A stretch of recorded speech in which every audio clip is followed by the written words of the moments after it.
And we are live. Well, hello, everybody, and welcome to the channel. And the very first, I'm finally getting around to starting a live series with chatting with booktubers, authors, people in general. I've been wanting to do for quite some time. And I am very happy to have as my first guest the wonderful Johanna Reads, who has a fantastic channel where she's very insightful and extremely well-spoken, talking about so many different books. Including many that I'm curious and still need to check out and all kinds of stuff. So thanks so much for joining. I'll let you introduce yourself a little bit too, if you want. Oh, of course. Well, thank you so much, Niko, for having me, because I think this is the first time I've ever been somebody's first guest on a live show. So that is very exciting, and I'm excited to see where your live show goes. We're calling this Book Chats and Beyond, where book chats. Yeah. I'm not 100% sold on the name, but that was one of the things in my head. I kept being like, I have to think of a really cool name before I can start it. And so I finally am just like, I'm just going to send Joanna a message and see if she wants to be my first guest. And we're going to go with the first name that comes out when I type it. And so that's what we're going. Yay. Well, I'm super thrilled to be here. I guess I could say my channel's name is Johanna Reads, and I focus a lot on fantasy, but I read a lot of other genres as well. I think I started out trying to focus my channel on fantasy, but then every time I get to the end of the year and I do a top 10 books of the year, you'll see a lot of other genres end up making the mix. So yeah, I read widely, and I'm just excited to be here and to talk with you, Niko. Yeah. And you do read a wide variety of stuff, and I'm trying to be a little bit better about branching out. I feel like this year and some of last year, I've tried some different stuff. I tend to like, it's nice to try different things, but there's just so much fantasy that I want to get to as well. And so I'm always like torn between, but like sometimes I'll think I don't like a genre and then I'll try it again. And I'm like, okay, this is kind of working now. Like I did a couple of like Western related things recently that I actually quite enjoyed. And I really did not enjoy Western related things previously. So I'm like, you never really know. It was kind of fun that it turned out that way and going that route. So it's fun to try new things. I think so. I think so too. And you actually did a whole experimental video earlier this year, right? Was that this year? Maybe it was last year. You did a whole experimental video where you asked booktubers to use a book that was outside your comfort zone. And I did a good job, right? Yes. What's the choice I chose for you? I was going to say, I actually just bought a Tanith Lee collection. It's the Book of Paradise. Oh, I don't really know a whole lot about it, but it's supposed to be gothic fantasy. And oh my gosh, well, I got to grab it now because her picture is not what I would have expected for author photo. One sec. I think I've already seen her picture before. Tanith Lee, if you don't know, she was very well known in the 70s and 80s. She's no longer with us, but she was an outstanding writer, especially in both science fiction and fantasy. And her fantasy, I would say, it feels it certainly feels influenced by Jack Vance, in my opinion. I would say, like Tales of a Dying Earth. Her famous series is called Tales of a Flat Earth, but I recommended to Niko Electric Forest, which is a sci-fi standalone. It's a gem of a book. I love that book so much. And I was so glad that Niko loved it. I had a feeling you would, even though it's sci-fi, totally outside your comfort zone. I had a feeling you'd love the prose specifically.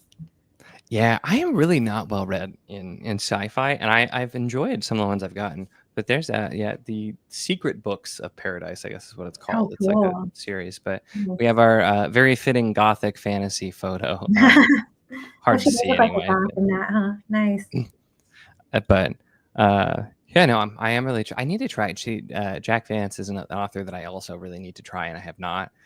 Is definitely on the list right now, and there's always, I feel like my list is just never ending, because you try to get to one thing and then like another one, because like Book of the New Sun is still on my list, but I'm still working through. I'm actually reading The Warrior Prophet right now, so working my way. So good. Like these books are they're kind of messed up, of course, but so good. Honestly. Oh, they're so good. That's my favorite in that trilogy. Warrior Prophet is my favorite in that trilogy. It's what immediately boosted Baker up my rankings, and then I got to Aspect Emperor, which is the following tetralogy after Prince of Nothing, and that I loved Aspect Emperor even more than the Prince of Nothing trilogy, especially the first two Aspect Emperor. Mm-hmm. That's right. I'm so excited because like the first book was excellent, and then people keep telling me that book 2 is the best of the trilogy, and so I'm just like, yeah, I was pulled in so quickly too, and just the writing, and I just talked about in a first line video because the first line of the prologue of the first book with you can't like put walls around what has been forgotten, and I'm just like, he has such a way of writing, and just immediately I'm here for it. So yeah, I saw that video, by the way, and I love the way you talked about that first line in The Darkness That Comes Before, because you're so right that right away with that first line, you're immediately intrigued, but you're also getting a sense of the depth of the gravitas of the series, and the sense that it's going to be very philosophical and very dark.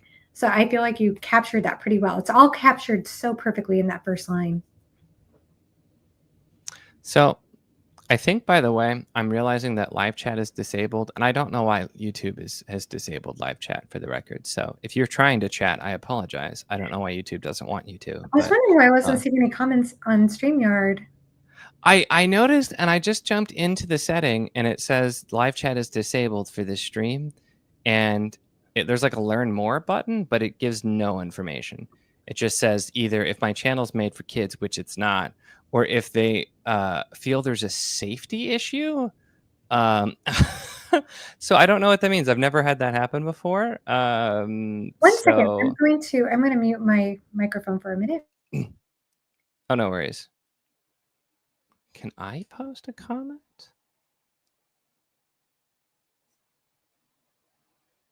I can post a comment. Okay, I was just checking to see if we were live. I could see your comment. Yeah. I don't know. Oh, yeah. No, it's that's weird. I have no idea. So I've never before had it not let me do a live chat. So that's strange, but yeah, I don't know. So sorry everybody. If you were wanting to chat. So this is just really just chatting with us. Dang. Yeah, apparently I was going to say I've done plenty of lives, and this has never happened before. So I can't even I wonder if something is Oh, hold on. I can fix it. I did somehow I marked it as made for kids. Oh. I've never done that before. Okay, the live chat should be working now, so everybody say hi, because there's 12 people watching that are probably trying to I figured, okay, well, maybe nobody showed up, and that's fine. No, it's like there's actually there were a few people that were waiting right off the bat. So there we go. Okay. So, Hey, what's up? Hey, Derek, and the world within the word. I feel like it makes sense that the first one got to have some technical difficulties. So Zach is happy to be talking as well. So oh my gosh. So that's really fun. Yeah, so sorry for making you think that nobody wants to see you talk. Zach was just burning to agree on Tanith Lee too. Well, I'm glad it's amusing. I was nervous that we weren't really live for a second. I'm like, wait, are we really live? Yeah, no, that's funny. Oh goodness. At least everybody's having fun with it. So man. That's what it was. I was gonna say some profanity, and it was made for kids. So see, yeah, it's all Matt's fault. There you go. It's all no. So I was about to joke that maybe that's just the move. It's more of just a one-on-one conversation, and I don't want to talk to the audience. But no, I'm kidding. I've never done that before, so that's where I just went and looked. And like all YouTube would say is if it's made for kids, you can't have a chat. And I'm like, it's not made for. And I look like, oh yeah, it says yes, made for kids. So, well, good. I'm glad everybody's having a good time. But okay, good. Oh goodness. So.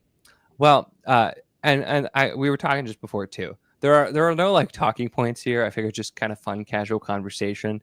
But I did have two specific things that I wanted to talk about because if you haven't seen Johanna's recent video where she was doing like a wrap up and talking about some hot takes a little bit, that I haven't talked at all about. I mostly agree with you though, for the record.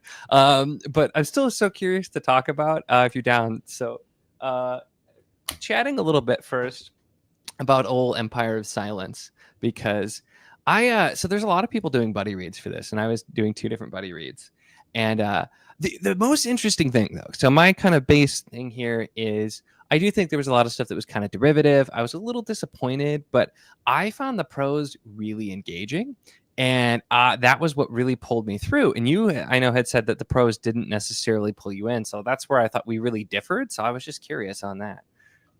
For me, the way I described it is inconsistent. Like there were certainly, hey, Alan, there were certainly some lovely passages here and there. I think that there were some nice passages, but there were some passages that I just didn't think were very well written. That just seemed a little trite and forced, and also like the bigger thing for me were his visual descriptions. I found the visual descriptions a bit stilted, it was just a little clunky. It did not flow very well. I had to reread sentences, and I couldn't quite form the picture in my head. And that's not an issue that I've had like with Dune or with Hyperion or with any of the other authors that I've been reading. I just found it a bit inconsistent. And then I also found that some of the side characters in this story faded into the background for me. There was one particular character that took up, I guess, a bit of the middle section. I had the ebook and I got to the end and they were mentioning this character. I'm like, who is this? And then I did a search. I'm like, oh, he was mentioned, but he just never stood out to me. So yeah. And I know a lot of people are talking about, fear is a poison, fear is the mind killer, that there certainly are. It shows its influences for sure. But Yeah. that said, I mean, as I said in the video, I am going into book 2 with an open mind, given that this was his first book. He wrote it when he was very young. And I hear that book 2 doesn't borrow so much from those influences. It does more of its own thing, is what I hear. But we'll see. Yeah. That's I was gonna say I started it, but I've been like bouncing around between all kinds of stuff. There was no reason that I put it down, for the record. I've been like bouncing like crazy this month for no apparent reason. I ended up just doing like a reread for a little bit, and then I put that down. I was loving it, but I'm like, I feel like I can jump into something. So, but so yeah, everybody's saying that it's good, but I don't know, like because the pros, I can see what you're saying, and I found there were a lot of moments that just felt like that wasn't really done the best. But like the overall storytelling, I did do a good chunk on audio, and I thought the narrator did a really good job with making it feel like this nice prose too. So that worked. I feel like well for me. But yeah, a lot of the stuff with like like the whole gladiator thing, I didn't care for that at all. I even the ending, the way that happens, I thought was a little silly. And somebody else, and I think it was I'm trying to remember who actually commented. It might have been Esme in Discord, but commented that some of the character moments felt like he wasn't really sure what he was doing with the character yet, or like how he wanted him to be, and was figuring it out on the page. And I'm like, that makes a lot of sense to me, just because you see those kind of inconsistent moments. But I'm excited. I feel like I went in with the right expectations. A lot of people said that the first book isn't the strongest start, but then book 2 is really good. So Yeah, I'm still curious. I felt a bit disappointed that while I was reading it, I almost never wanted to pick it up. Like I had to force myself to pick this book up, and I feel sad. I feel bad saying that, but there were things I could say that were nice here and there in the story, and it did make me curious at the end. I thought that the ending was interesting, and I could certainly understand what he was trying to play at with some of the themes I thought were interesting. But yeah, this chat is fun. But yeah, it just didn't pull me in as much as I had hoped it would. But like I said, I am going to go into book 2 with an open mind. I feel like everyone is saying that the second book is a huge step up from the first. So we shall see. But yeah, I wanted to get to this book because I'm actually in a read along with the author. I'm in a Book at the New Sun read along with Christopher Rockyu and a whole bunch of Yes. booktubers. And he's such a nice person. He's been really lovely to talk to. He was lovely to talk to in that first chat. And I have read, like I said, I read one. I've only read Dying Earth Tale by Jack Vance, so it's not very long. But I feel like I have had a little bit of a taste of a Dying Earth genre with the Jack Vance and a little bit of the Gene Wolfe, and then I wanted to go into Sun Eater because clearly it's a progression of that genre, or it's a continuation of that genre. I should say. Yeah, absolutely. So I'm in the same boat. I liked it, but I was very underwhelmed. Mm. But I am really excited to continue on. But then we got to jump to our other hot take because it made me so happy because I DNF'd the Dandelion Dynasty after Wall of Storms. I didn't. I can't remember if I believe I did finish that book, and it's always one of those ones that like I say like they're really well written. There are a lot of good things, but for me the storytelling was just so tiring. With we got to stop what we're doing and then just exposit or do flashbacks or do this whole character's life story for 100 pages, and I'm just like, So you watched my review, right? yes, yes. We had the same experience then. Yeah. And I'm just like, I rarely hear because I agree, everybody I hear too is just like, oh, it's the best one. It's so good. And I'm just like, uh, I mean, I don't know. Yeah. So it's the engineering stuff too. Again, I feel like is kind of interesting, but it's just there's a bit much of it. Um, but I also was like, but it opens up with that one new character, and that's fine that you have a new character, but it was so long to Yeah. get there. Well, and I heard somebody in my comments says that new character doesn't really matter much in the next two books. And I thought, why? Why did we spend so much time in developing this character? That's great. Uh, Oh man. yeah. I mean, he does that. And part of it, because I've had people very angrily tell me that part of it's like the Chinese storytelling method where you go and you tell the whole story of that character before moving on. And that's fine. I didn't personally care for it. And I know you loved the Paper Menagerie, that collection. I Yes. also loved that collection. I You plan did to read too? his other collection. I was so good. Oh Like the my God. title story, excellent, but I Yes. liked the Oh, I watched mix. this. Mhm. Yeah. So good. I'm gonna read. I have the Hidden Girl, I think, is the other one. I have that. I haven't read it yet, but I definitely plan to. And so yeah, I still I respect Ken Liu. Yes. But I also I don't know if I've mentioned this live before or anywhere before, but I did I DNF'd the one he translated that everybody loves. Oh, Um three-body that problem?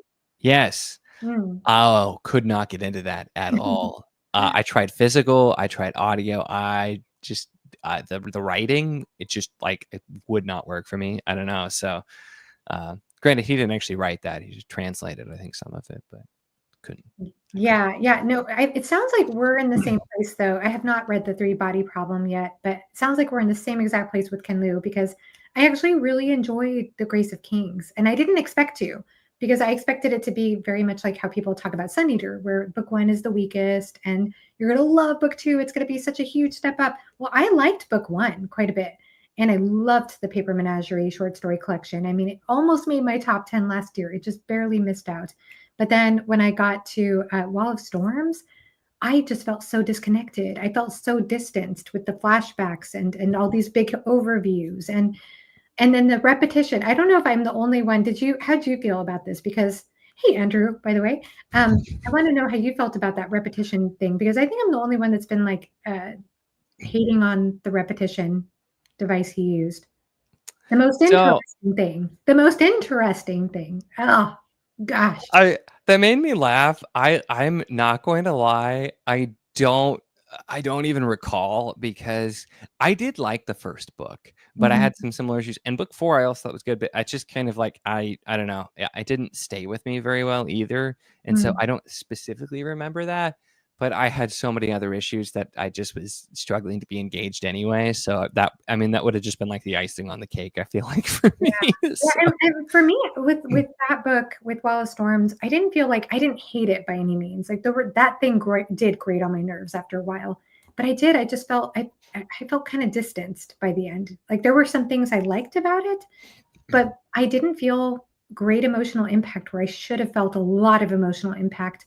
And so I'm really on the fence whether I'm going to continue or not. But I'm going to be in a discussion on Wednesday night. I think it's going to be a pre-recorded discussion, but I'm going to be in a discussion Wednesday night with Philip Chase and Christopher Navo and Kyle from Read by Kyle, who's a lover of the series. Yeah. And so he's probably going to fight us all, but I can see that. I can see that. Yeah, he's going to fight us all. But I'm really looking forward to it. And I'm glad he's going to be there. I'm glad that he's going to represent what the series has to offer, and maybe some of the things that didn't work for me. Maybe I'll process them differently over a discussion. We'll see. I did miss. I realized a couple of comments. I had to go back for this one because that's just fantastic. Oh my goodness. Well, I didn't go as far as to say I hated it. I wouldn't be committed to book 2 if I hated it, but it was a struggle, and it was not my favorite book. I'll put it that way. And he's really nice. I would never do that. Plus, fortunately, the discussions that we're in have nothing to do with this book. It's all about Book of the New Sun. So that's not coming up. I really need to read that. I wanted to finish Second Apocalypse first, and I've been really slow on Second Apocalypse. I don't want to do those two at the same time. I feel like that's one and then the other seems like the better way to do it. But oh, and then Zach asked if you finished Traitors Not, which I know the answer to that, but I'll let you answer. Yes, I finished it at the very beginning of the year, as did Philip Chase, and we're waiting for AP. So that's A Critical Dragon, who's reading it with Philip and me. We're meeting for discussions. We've had some wonderful discussions for books 1 through 6. And I understand AP started the book, but I don't know his progress right now. I know he's on a bit of a hiatus with his channel at the moment. So I'm hoping he'll come back and that we can discuss that 7th book. I greatly look forward to the continued conversations there. So it's been really fun to discuss. Nico, by the way, chat has been like my go-to with Words of Light.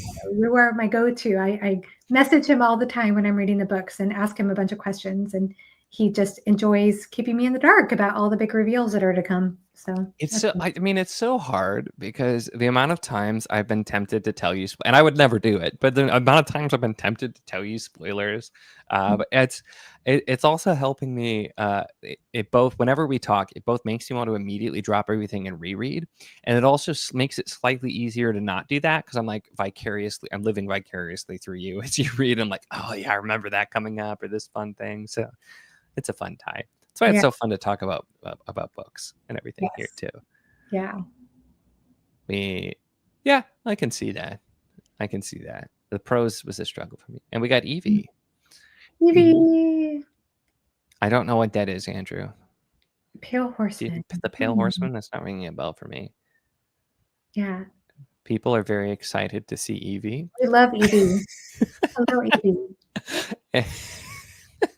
And my friend David, Four Corners of the Page, you should definitely go check him out if you haven't. He started his channel this year, just a bright light in the community, if I do say so myself.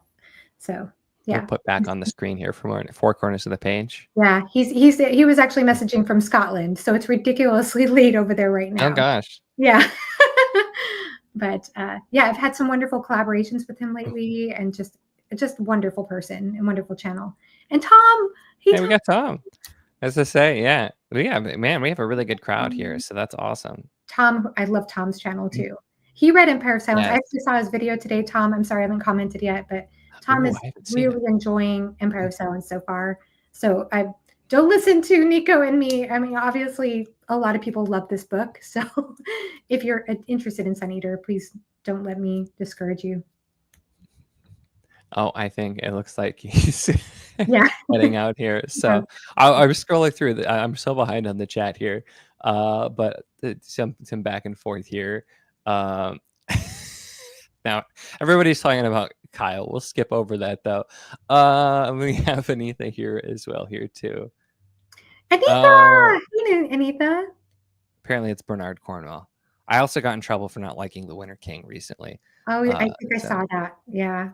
But I didn't hate it. I don't know. It just didn't click for me. It was one of those. Sometimes you can't help it if it just doesn't click. Yeah, it might not be for you. For me, I felt like the first 3/4 are a bit slow. Yeah, you have to take he gives you a ton of exposition, but then I loved the end of the book. I loved I know Andrew loves that book the most of the trilogy. My favorite is the second book, though, the second book in the series.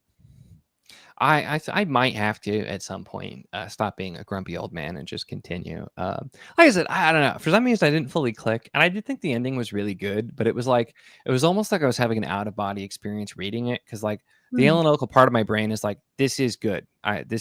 This is an enjoyable book, but the part of my brain for enjoyment was just like, I don't care. I don't care. That's where I was, and so that's where like I felt like I tried to be balanced in my review because I'm like I don't want to be too harsh because I personally I didn't enjoy it for some reason. It just never fully clicked. But I'm mm. like, there's a lot of good things too. There were some things I didn't like as well, but one of those things. But um, oh, I clicked the wrong one. But Nimue is not in the office. That's my cat. If you don't know Johanna, Wow. who Anita is Nimue's biggest fan. So also though that was because the narrator says Nimue, and that drove me nuts. Wow. In the Winter King, he says Nimue, and that really got to me. Oh, Uh, okay. that's more a me thing, but I'm drawing a blank. Have you read Tad Williams? I've read a novella from Tad Williams that is completely obscure and probably has not known for good reason, but I still enjoyed it. It's called Calibans Hour, and Oh, so I haven't read that one yet. yeah, yeah. So it's based on is the Shakespeare play? Is it The Tempest? I think. Uh, Oh, okay. yeah, and I really liked it. It's short. I think a lot of people don't like it, from what I can tell from Goodreads, but I've at least read something by Ted Williams, but someday I'll get to Memory Star and Thorn eventually. I will absolutely love to hear your thoughts there. I don't know because I think that one is Tad is kind of divisive in general with people's opinions, and like I was just in that group with Josh and Kathy and everybody, and everybody's like, we don't like this, and I was trying to be like, it's good. They brought me on to be the voice of positive. They did not have the best time. They appreciated a lot about it in retrospect, I will Wow, say, I but didn't know that.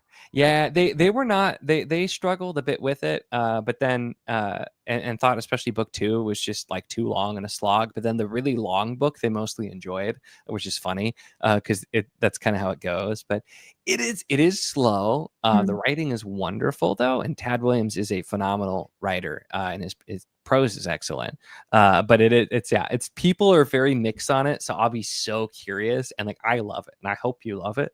mm. But I don't know. It could go either way for sure. So, I might have to be in the right mood for it, but oh, eventually, for yeah. sure.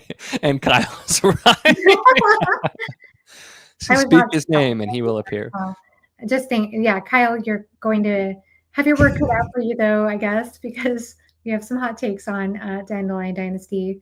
But like you, Nico, sorry, just to pivot back to Ken Liu really quickly, I'll just go ahead and say that I still am eager to read more from Ken Liu, even if I don't continue with Dandelion Dynasty, which I have yet to decide.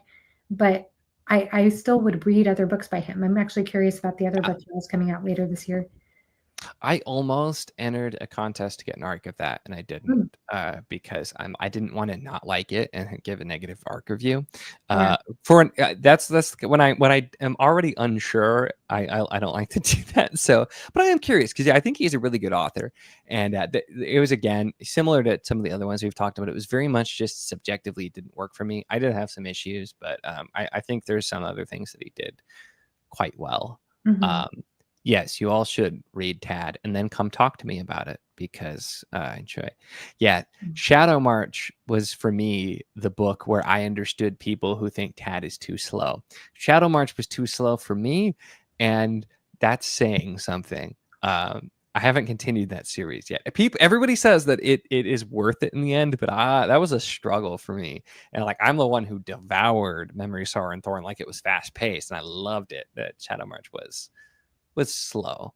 Where Um, does Shadow March land? Because I guess I don't really understand. I need to understand Ted Williams's series a little better because I understand there's The Memory, Sorrow, and Thorn. Those are 4 books, right? well, so it's technically 3, but the last book gets split in certain formats. Oh, okay.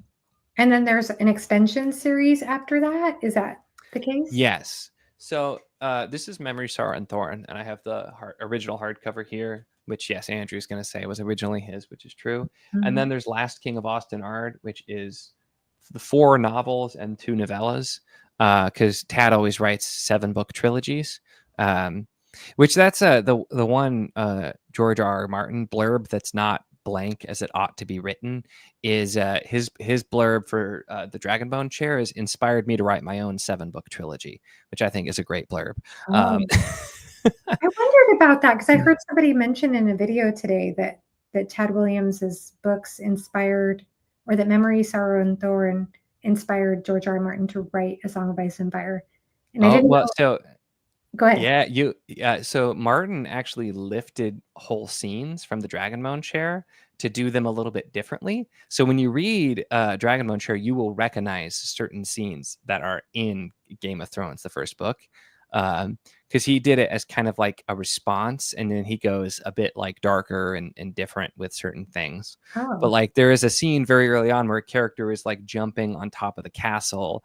Goes a little bit differently in this book though, and like there are certain bits like that. Um, mhm. but yeah, hugely influential for Martin. For like Christopher Paolini said it was hugely influenced. Brian Lee Durfee, big time as well, is another one too. There's a bunch of authors for sure. Interesting. I did not realize that. So that's new to me.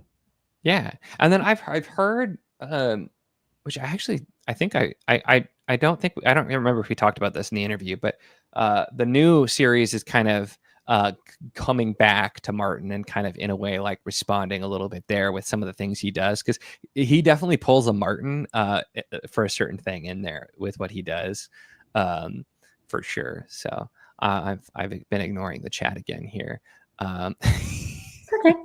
We got Chad. Hey, Tail Chad. Chaser's song was surprisingly solid for a debut and a book about cats. Mm. It was fun for sure. Yeah, that's actually a fairly common view for sure. Um, it's entirely possible. Yeah, 520,000 words is the third book, one book in the trilogy, so it is quite large. That's long. Um, Andrew claiming 25% of my shelf, which I have acquired a lot of books from Andrew over the time because he buys too many books and then it hauls a lot of books. So yeah. Oh, hey, we got Derry. Welcome, Guaranteed. Derry. So, oh my goodness, how long has this been going? There we go. Tad is great, short and sweet. I have not read Otherland yet. I know Andrew speaks very highly of only the first book in Otherland, Mm. not the rest. Only the first book he speaks very highly. It's yeah. If you like classic fantasy, great prose, and you're okay with slow and you're in the mood for that, it So is. I want to hear from you, by the way, about Donaldson. Ooh. Tell me about Yeah, definitely Donaldson. talking with Donaldson. So Donaldson is right here. Man, this is perfect. I just reorganized my shelf. Shadow March actually was here, but I Mhm. had to find room for the Carl books. So yeah, Donaldson is another one of those authors, very, very divisive and for completely understandable reasons. He writes challenging characters to relate to and to sympathize with in some cases. And he also his prose is excellent, and he's so focused on themes and like discussing those overarching themes. And the Thomas Covenant books, they took me a little bit to get into, and the original trilogy is just phenomenal in its totality, and the follow-up trilogy just bumps it up even higher and is Wow. so good. And it's just yeah, it's but I mean the main character, Thomas Covenant, he's a leper. He's a horribly bitter man. He's divorced and he just hates the world. And he's the one who finds himself in a fantasy land being told that, oh, we expect you to be our savior. And he is just determined to not believe that it exists because ultimately, this is more like a setup. So it's not really a spoiler. But ultimately, like the land is this just vibrant, full of life place that's like a utopia, and he is literally, his body is rotting because he has leprosy. And this is back, this is written in the 70s, and back when a lot less was known, and he still had like leper colonies and stuff. And so he sees this as like his antithesis as the land, and so he lashes out at it. And it's just it's him and like the symbolic battle. You have the villain Lord Fowl, who's trying to corrupt the land, and it's symbolic to the way he's corrupted. It's so good. I really think you will love Donaldson. I really do. Yeah. It's very different in style, but I feel like people who like Baker will like Donaldson, because obviously Baker also writes challenging characters to feel for or relate to in a lot of ways. So I think that's good. But even I just read this this year. This is Morden's Need. It's a duology, granted, a very large duology, and it is like totally different. It's also a portal fantasy, but it's dealing with this female character, and like the basis is she surrounds herself with mirrors to try to remind herself that she exists, because of her childhood. She just kind of feels like she doesn't really know. And then she ends up in a portal fantasy world where people are trying to convince her that she's not real and that she was just a creation of the mirror. And that's almost a relief that she can just not have to exist, because that's her life. And it's so good. What is it's just, yeah. So the first book is The Mirror of Her Dreams. I moved away from it. The Mirror of Her Dreams is the first book. Oh wow! And it's based off of a line from something Silverlock, I think. Yeah, Silverlock by John Myers. And it's based off the line, "Steeped in the vacuum of her dreams, a mirror's empty till a man rides through it." But it is so good, and nobody ever talks about this. And most of the reviews are not positive, because everybody's like, "I don't like the main character. She's really passive." And I'm like, that is the point. I did a kind of positive rant review about this, where I was sort of responding to reviews, because I'm like, I try not to be the guy who's like, you didn't get it, but so many people just completely missed the point of the book. And it's just yeah. I'm It's long though, isn't it? How long is it? Yeah. That one's like the 80s. So there is some weird relationship stuff, but again, it makes sense for the character. If even I'm not complaining about it, that should tell you something. But I just went on, I went on a Donaldson gush, just because Donaldson is kind of a hard author to recommend to people. And I really think that you will very much appreciate a lot of his stuff. So The Mirror of Her Dreams, how long is it? Like how many pages? Oh, so it's also really one book. It's split into two, but it starts off, this is 642 pages in hardcover. And this one, they're hefty books. Because I was thinking I could nominate it for a Fireside Discord read along, because we're doing a new quarterly read along, but it's a little too long. But it might just have to be like I don't know, because I see the world within the word one. I'm the same way. I want to buy it now. This sounds like such a phenomenal book. I do particularly like the narrator who does all of Stephen R. Donaldson's stuff too. If you want to just like try audio or something to see if you like it, but his stuff is also, I struggle because I really like the narrator, but Donaldson is somebody I like to read physically. Just because certain authors with like the style, just like I struggle to do any audio, even like the immersion reading with Baker. I just like to only physically read. But yeah, some of those authors. But yeah, he's so good. I really do think you will love Donaldson. So if you do pick it up, send me lots of messages. Yeah, somebody was recommending Lord. What is it called? I'm so sorry. His main series team. Lord Fowl's Bane. Lord Fowl's Bane. Yeah. What is it? Yeah, that's the first of Thomas Covenant. So here's this super old edition. Nice. But yeah, these are slide it back in. Those are the Thomas Covenant books, and those are not quite as long. They are dense and kind of slower, but the two trilogies are not nearly as long as Morden's Need. So it can also be, those are a little bit more divisive. Okay. I would say than Morden's Need. Morden's Need, I found out apparently a lot of people read when they were younger. which also maybe is why some people didn't fully get the point. Could be because a lot of people are like, oh, I remember those were some of the first like big fantasy books that I read when I was younger. But Mm. a lot of people who I came out of like the woodwork to be like, oh my gosh, nobody ever talks about this series. I love those books, and I always love that when I read something and get that. So That's cool. I'm very curious about this now. I don't know now whether to start with Lord Fowl's Bane or whether to start with the Mirror of Her Dreams. Both sound amazing. I think you will like both, to be honest. Mhm. That's a hard one. And this is everybody always recommends the Gap Cycle, which is his sci-fi series, which is also extremely divisive and extremely dark. And deals with I haven't looked into it a ton because I like to go in blind to stuff, but I know it deals heavily with themes of like sexual assault in this one. And so that's another reason it's very I have an old hardcover. I don't know if it's a first edition, but I randomly found it. But yeah, no, I didn't mean to talk for that long about Donaldson. No. But You know, uh, there's another booktube channel, Nerd Level Rising. I don't know if you know his oh, channel, yeah, Jake's channel. I wonder, yeah. you two should definitely hang out sometime because one, he's getting into Wars of Light and Shadow right now, loving the heck out of it. Huge Shani Words fan. He had her on his channel recently. But also, he's reading that book right now. He's reading Lord Fowl's Bane right now. Ooh. He and I are also buddy reading Book of the New Sun together, The Claw of the Conciliator, Book 2. And we're reading one chapter a day, and it's fantastic. It's been such a phenomenal buddy read to read it just one chapter a day because Wolf has such an interesting prose style. Like he has a way of writing in a way that it doesn't seem like a flowery style of prose, if you will.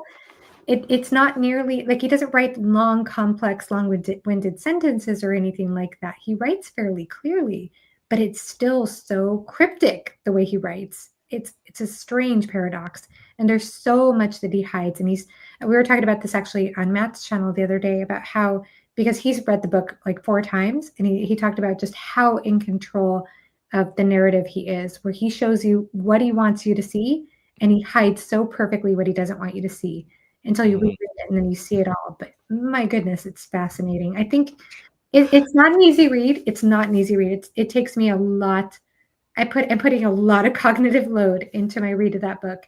But having Jake to bounce ideas back and forth with has been so much fun. But I think you two would vibe. I think you and Jake from Nerd Level Rising would get along pretty well, given your reading taste. I'll definitely have to reach out. Yeah, so I can always. I mean, reading Donaldson and getting ready to read Janny, where it's that ticks some boxes for me for sure. So I'm familiar. I've seen some of his stuff before, but I'm so behind on like all things BookTube that I don't get to watch nearly as many videos as I want. But No, yeah, no, sounds fun. I'll have to send you messages when I finally get to the Book of the New Sun. For some reason, I just blanked on the name too. But yeah, that I've been so curious, and the only reason I haven't is because I tend to always be reading some big series or some like very dense and slow series, and I want to really focus on that one. It's the same reason I kept putting off the second Apocalypse because I really wanted to be able to just kind of focus and take my time. So I will definitely get to that. I don't know when it will be, but it is high on my list.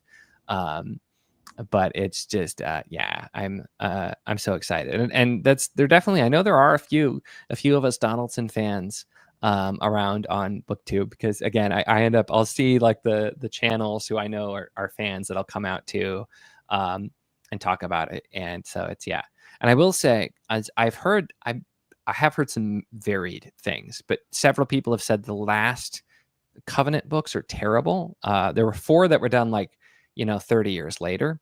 But you don't like the first trilogy. You can stop there if you really want. The second trilogy also is very complete, so you don't have to read them. But I will probably still end up trying the last ones at some point anyway, after I read all the other stuff, just because I enjoyed the first 2 so much. So it's hard not to. But so that was The World Within the Word, was talking about M. John Harrison's Verconium. I don't think I know that one. It's a cool title, though. Yeah, I'll have to look that up here. But yeah, I really do. We did talk a little bit about Dying Earth earlier too, and that's another one I really need to read. Those are really short, so I really should just try to get to. Yeah, they some of are that stuff. short. I've only read one, and I need to get back and read more of them. Not necessarily easy reads for me, but I loved Vance's prose. I just thought he wrote in such an imaginative way. It certainly takes a sacrifice in terms of character development. I mean, the characters are extremely flat, and the plot Yeah. is just bang, we're doing this thing, now we're doing this thing. It just goes from one beat to the next really fast without any tension or buildup for the most part. But he's so imaginative, and there were some really interesting explorations of a futuristic world that I enjoyed. So I don't know. I'd like to try out more Vance in the future. Yeah.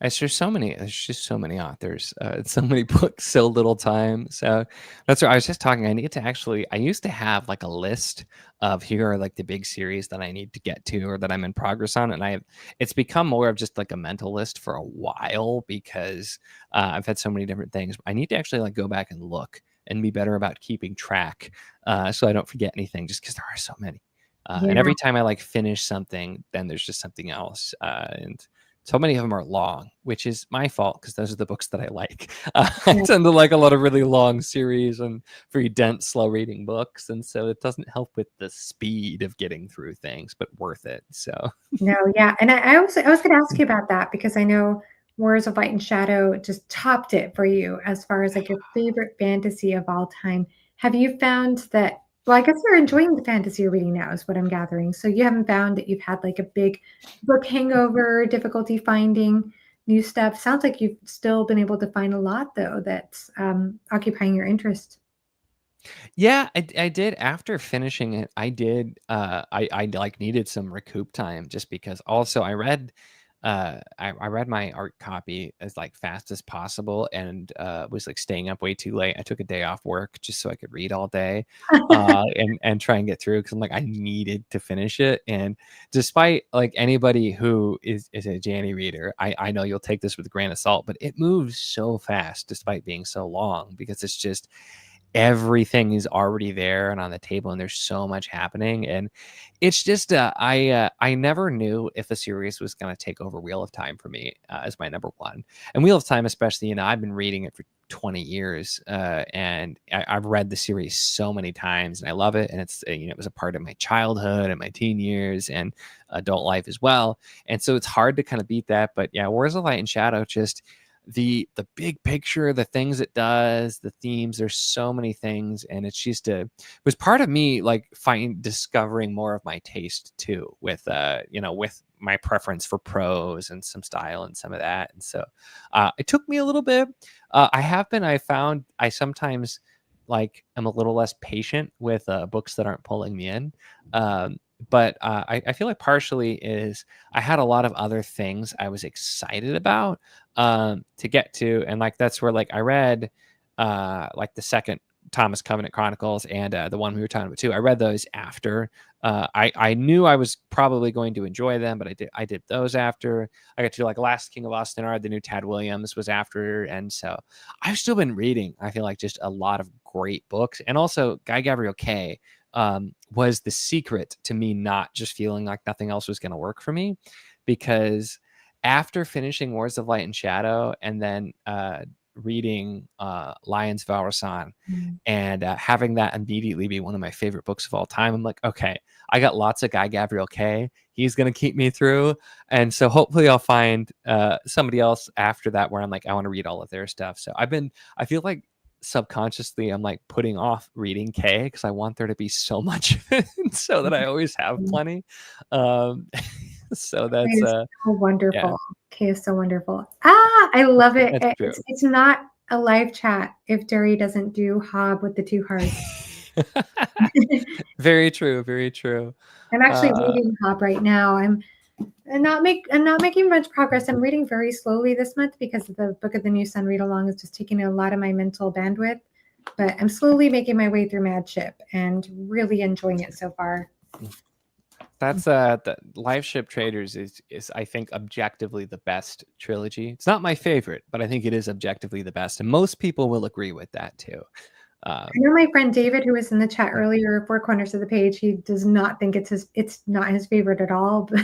Out of Realm of the Elderlings, he preferred Farseer and all the Fit stuff. But I don't Same. know. I really love Flyship so far. I'm really, really, really into it and excited to keep going.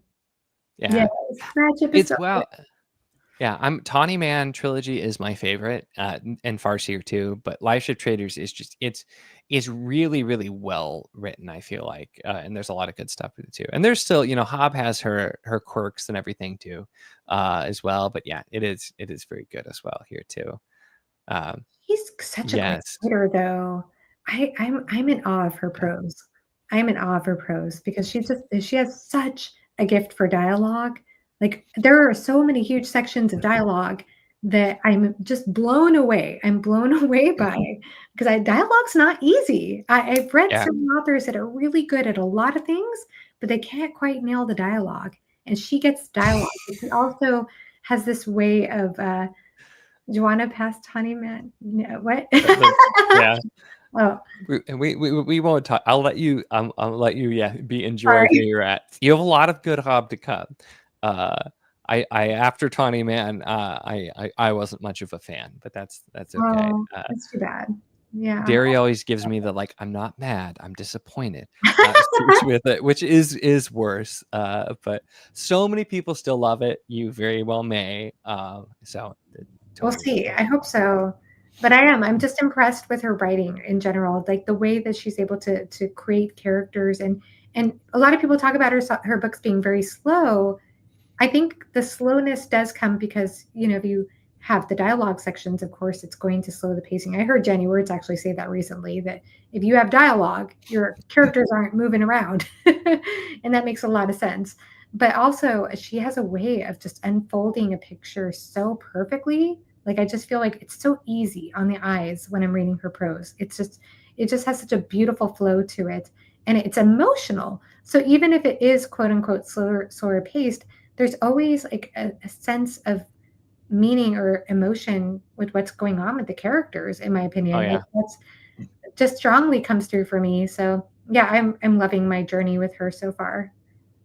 Yeah, Hob was just it was another one too with reading Assassin's Apprentice. I'm like, I don't get it. What like it was like by the end, I'm like, this was very good, but like people talk about the series like it's amazing. I'm like, I don't get it at all.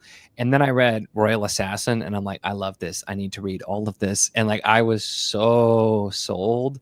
And just yeah, I love the way that Hob writes and so much of it too. Like it's another series that I look forward fondly to rereading all 9 books that were published in Realm of the Elderlings. They're not more than 9, but I look forward to rereading all 9 books that are published Yeah. in the series. I always say that just Yeah. to poke fun at Well, Derry. Um, I'm excited to continue. It'll take me a while. I can't read her. I'm taking my time with it, but yeah, and I feel bad saying this, but like going back to the beginning of the discussion with my hot takes, I feel like part of why I felt negatively, and like I said, I didn't hate these books by any means, but I felt a little more on the negative side, I guess, with my read of Empire of Silence and Wall of Storms is probably because I felt spoiled by reading Ship of Magic before that. Because I felt like Ship of Magic, Robin Hobb has such a gift for unfolding a picture in such a seamless way. Whereas I felt like in Empire of Silence, that picture just did not quite coalesce. It didn't quite conjure for me. Although I've heard that Rocchio does struggle with that aphantasia as a writer, so that came through to me. I didn't know that till after I finished the book. And then with Wall of Storms, even though I think Ken Liu does a good job for what he's going for, I at the same time, Hobb has a gift for leaning more heavily on showing rather than telling. It's not that she doesn't have any exposition whatsoever, but she has such a gift for unfolding layers and layers of world building through just what a character is interacting with or what they're seeing. And I felt like that was lacking for me in Wall of Storms. So I kind of feel like maybe my bar has gone way too high because of Ship of Magic. Like it's the best fantasy book I've read so far this year.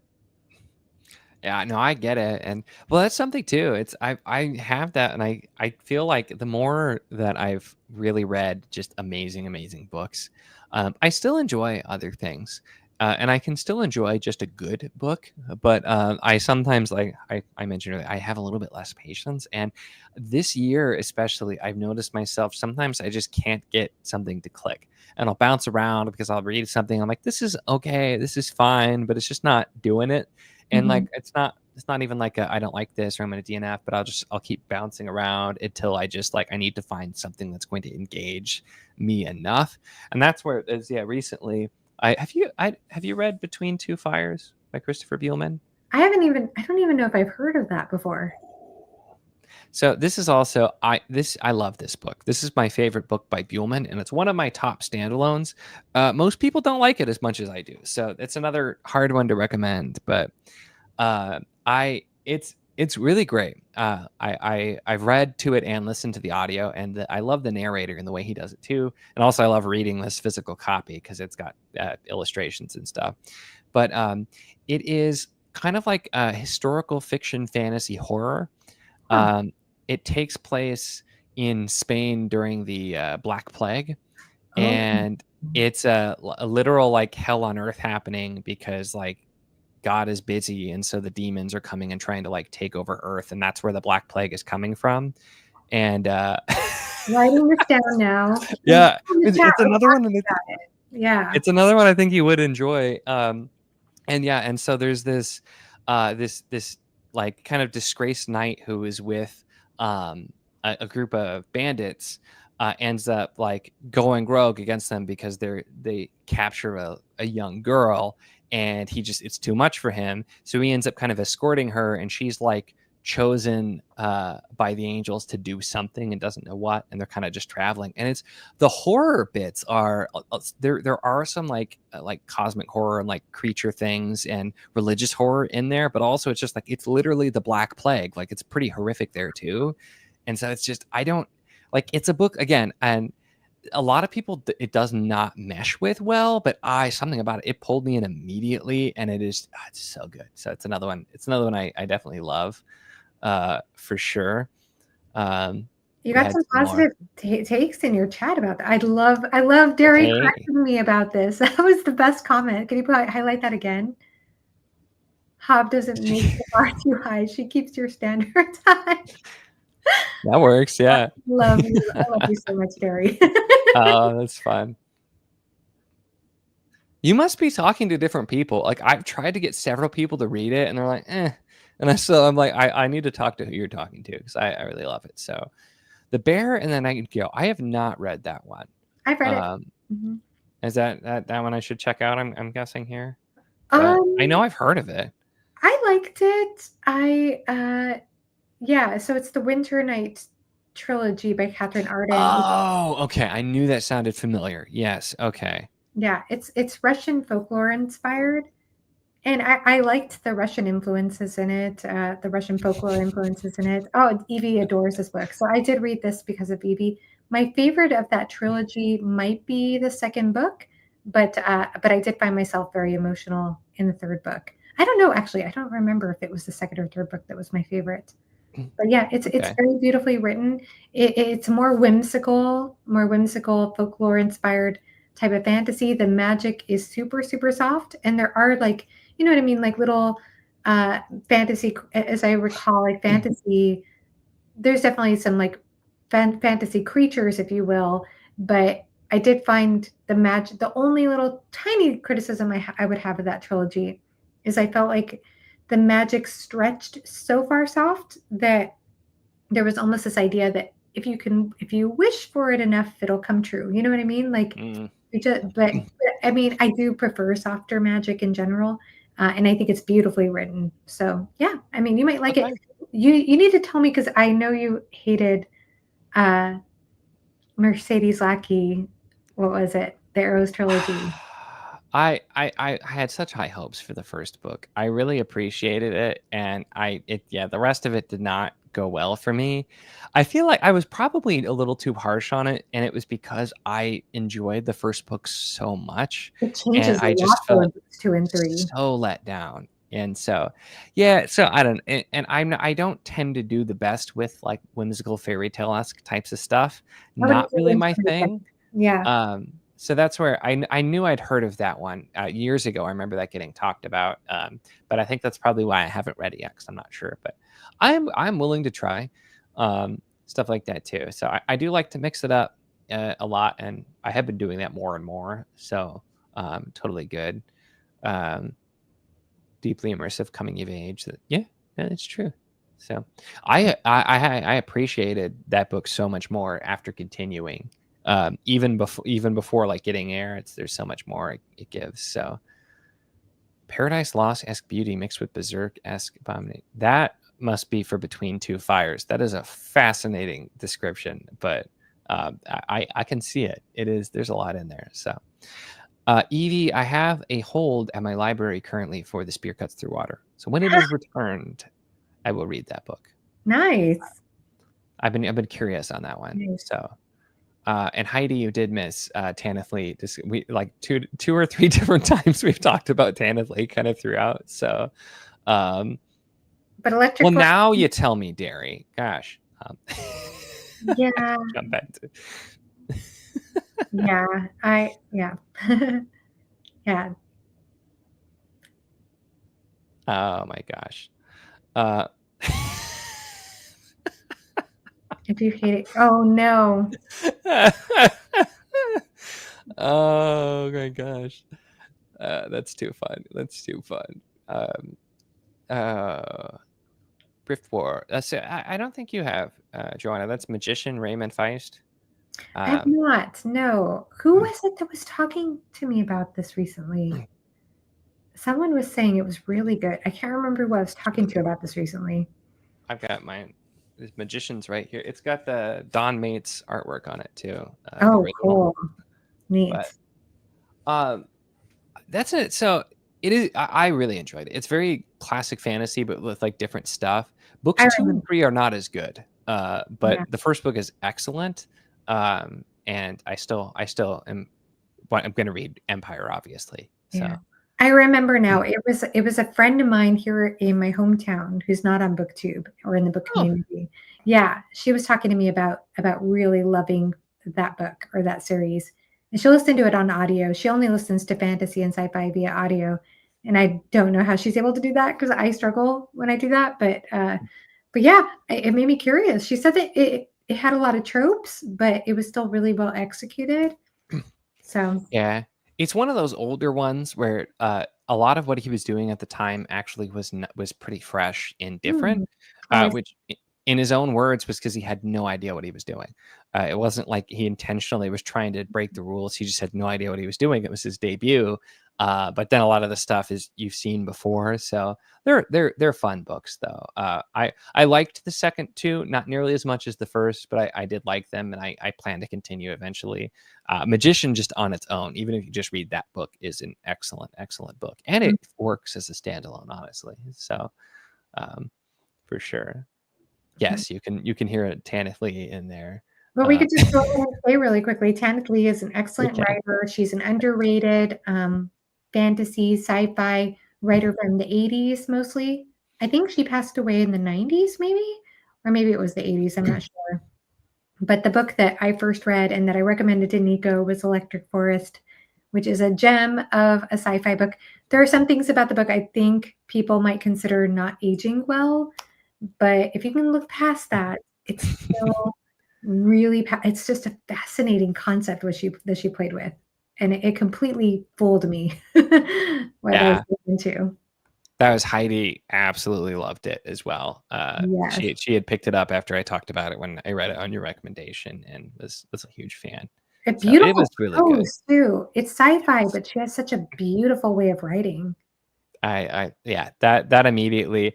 People have started to just recommend me like this book because of the prose, and it usually works for me. If people are recommending it for the prose, that tends to be a really good sign. Well, and the thing I love about, and I've only read honestly Electric Forest and Knight's Master, which is book 1 of Tales of Flat Earth, and I need to read more from her.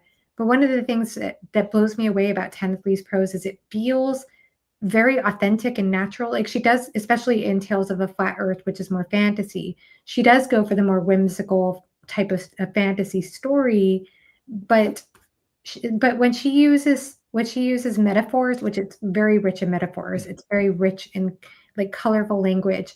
It doesn't feel contrived. It doesn't feel forced. Whereas I've read some books that try to go for that style, and it feels like they just are way overdoing it. Like they are, it just doesn't feel authentic. And for her, it just seems like she's just naturally playing with language, and it seems to flow so well. Oh, absolutely, absolutely. She is doing good. So she turned 1 just over 2 weeks ago. I was wondering how old she was now. Yeah. That's so exciting. Happy first birthday to Alara. Yes.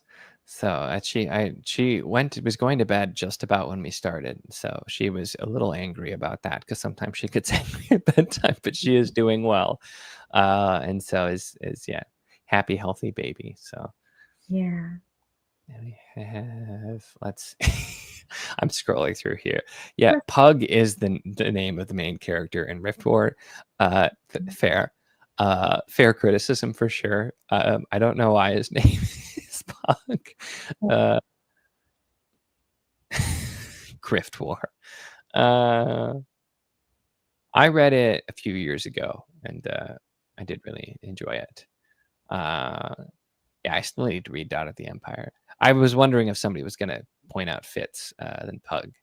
But Alan had a great rant about that years ago about Fitz and Pug and just the fantasy names. Like, I remember that very clearly. It sounds like something Alan would rant about. Oh, 2015 apparently. Oh, yeah. Okay, thank you, Evie. I wasn't really sure. Oh, and Liam recommends Old Moon magazine for fans of Robert E. Howard, Tanith Lee, and Arthuriana. So cool. Good to know. Yeah. Let's see. There we go. Derry's coming in with a correction on us. Oh, that's better. I love it, Derry. You have the best corrections.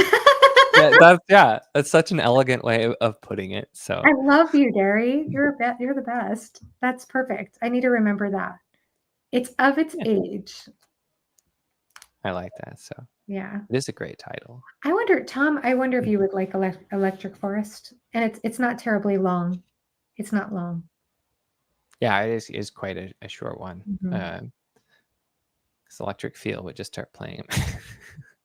Now, Philip Chase recently had Don Mates on his channel to talk about fantasy art, and they showed the original cover of Electric Forest, which Don Mates did, and it's the best cover of that book. You can't find it with that original cover anymore. Sadly, there have been like several different versions of Electric Forest editions, but the one Don Mates did is by far the best.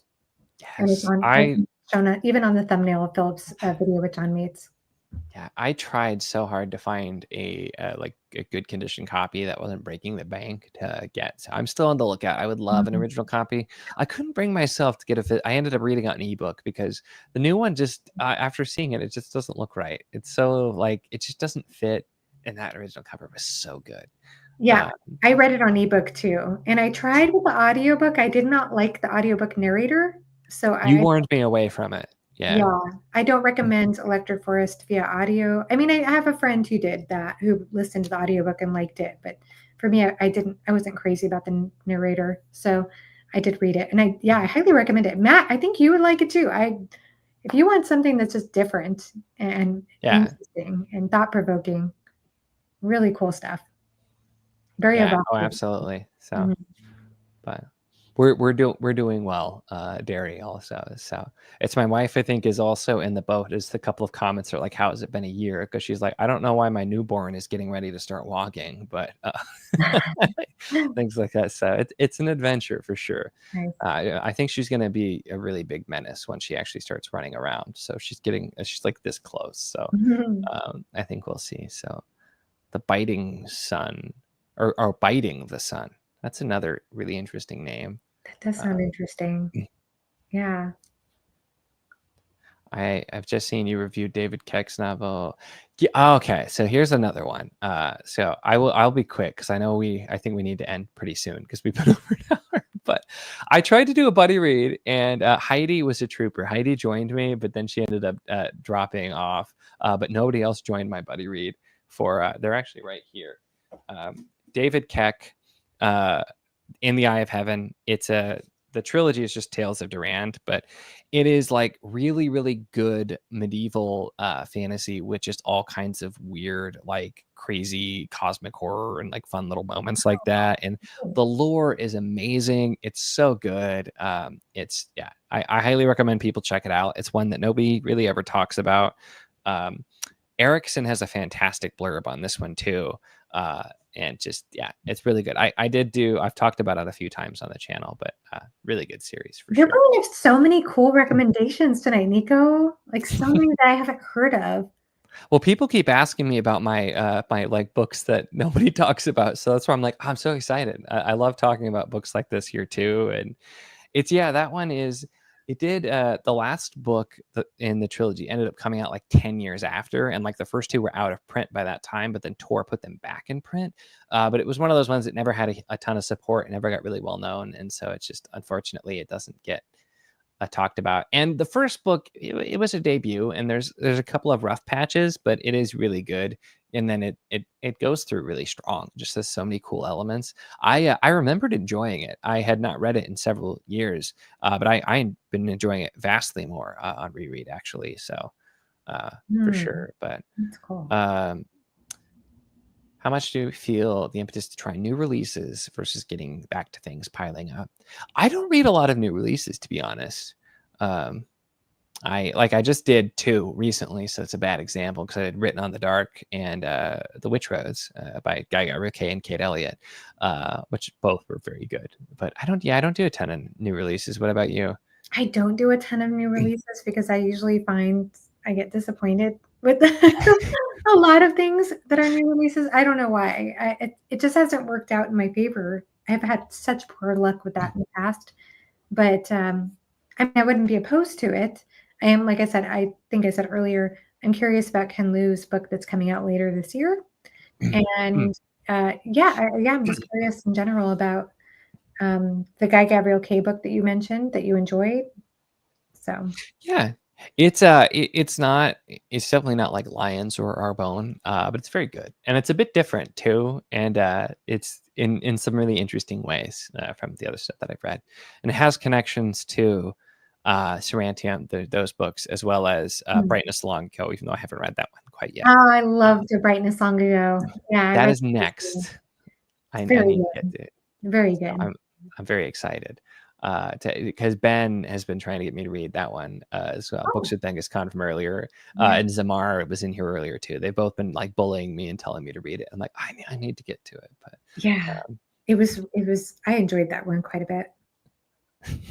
We've got some conspiracy theorists in the house here. Yeah, so. yeah. If Tanith Lee were still alive, I wish you. I mean, I don't think it had the same connotation back when she wrote the series. Probably not here, but let me catch up here. So yeah, narrators are important. I've definitely just bounced off a book because of that and been like, nope, not going to do audio for that. Yeah, for sure. I refuse to read. I refuse to read the Farseer trilogy via audio, and I refuse to read this trilogy via audio. I'm not sure about Later Hob, how the audiobook narrators are. Are they good? Awful. So bad. For all of them? For the whole series? The last trilogy it was one of the worst narrations I've ever heard. Oh gosh. The voices he does are terrible. He literally, so for all of like the characters like Ketchikan, he does like oh my goodness, whatever are you talking about? And his voice for the fool, he literally goes, oh, feet, what are you talking about? Awful. I seriously, some of the worst audio I've ever heard. I did the tiniest bit and I'm like, nope, I can't do this. And yeah, so the dragon one, the Rain Wilds, was not great, but it was okay. Like you could do audio. I did just a tiny bit. Back when I read the series, was only dabbling in audio, so I more like sampled a little bit. But so bad. You have a funny narrator voice, Niko. That's what he sounds like, though. I'm serious. It's yeah, I don't know. He really did sound like that. It drove me absolutely nuts. So Yeah, I guess I'm just going to be reading Hob visually then. The thing about Hob though, it feels to me, um, she's like I said, she's so good with her dialogue that I could hear the voices so clearly with my internal narrator.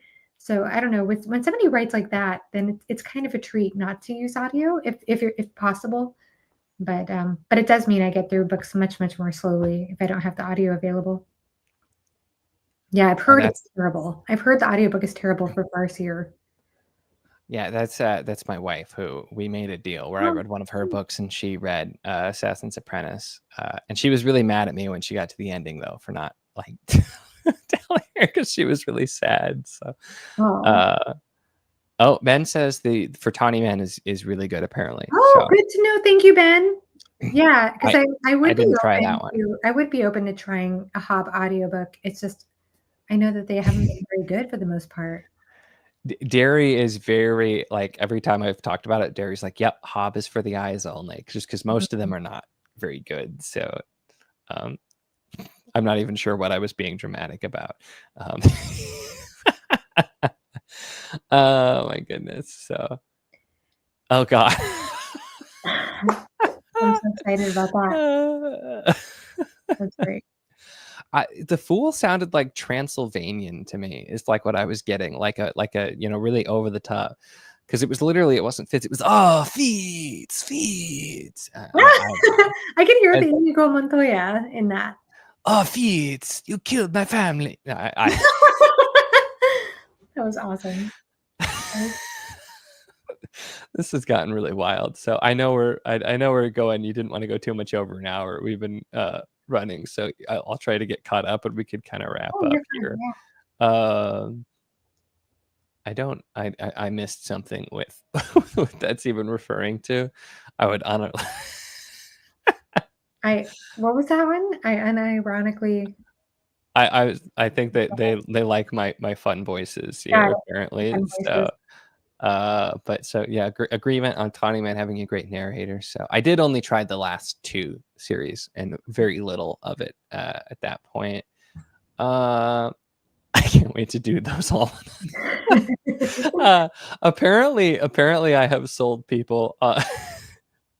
No. Uh, oh, I didn't realize it was the same audio narrator. Interesting. Oh, Okay, no. Yeah.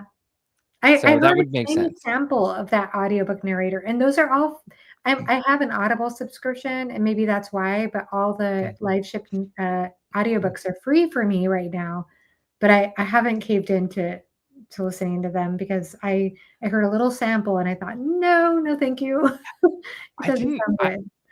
I think I did like a very small amount of like book two, was all I did. And I didn't think it was terrible, but it wasn't that great. But she also, the narrator, whenever she was doing one of the characters' voices and trying to do like a deep voice, was just hilarious. And I don't think it was supposed to, because she's like, "Oh my goodness, I'm her," and I don't know. So it was just this over the top deep man voice, and it was. Beats, beats. I like how Alan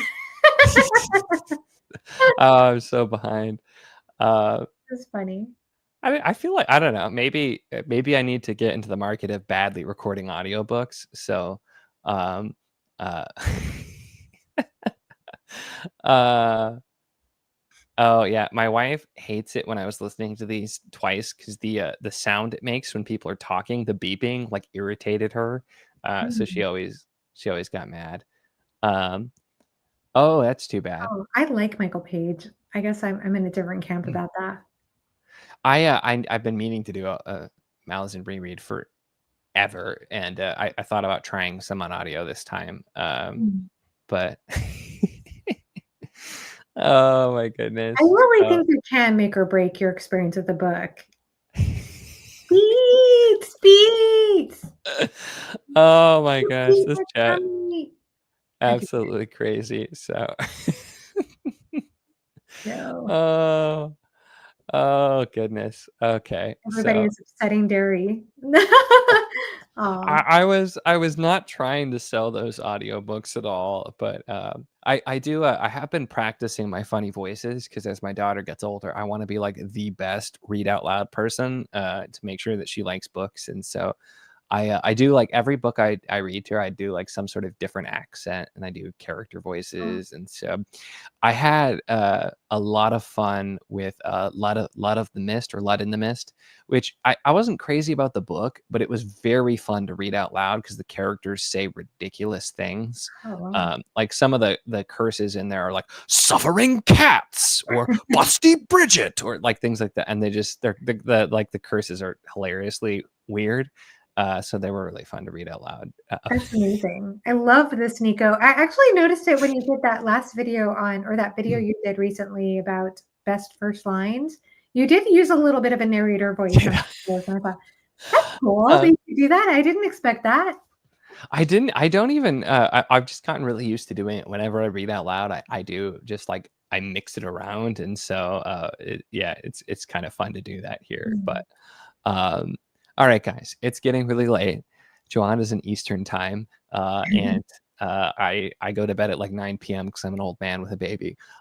So I think we're gonna get ready to wrap it up. But thanks so much, everybody who joined. The chat was wild and very fun to do. And Johanna, thanks so much for coming. This is so many topics that I had no idea we were going to end up discussing. And so I'm so excited for you to read some books too. So, and Oh, other people actually want to read some books. So that's really good too. yeah, you gave me some great recommendations. So thank you so much. Thank you so much for having me as your guest on the first Book Chats and Beyond, or whatever this discussion series title will Mhm. be.